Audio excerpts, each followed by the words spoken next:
Kljub hudi zimi je več kot 450 let stara trta na Dravskem nabrežju v odličnem stanju, njen lanski les pa je dobro dozorel.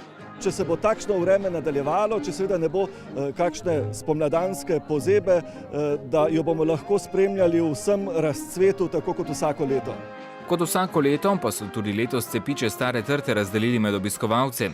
Nekaj jih bo odpotovalo v Avstrijo, Bosno in Hercegovino, Srbijo in na Madžarsko ter na Kidričevo in Rogatec.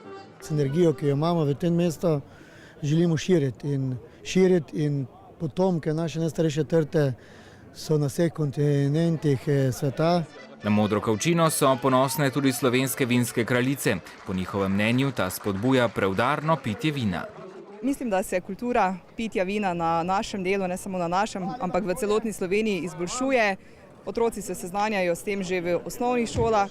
Sicer pa tudi trenutna suša na staro trto zaradi bližine Drave, ki jo napaja, nima vpliva. Kljub temu pa bo kakovost lanskega pridelka težko dosegljiva.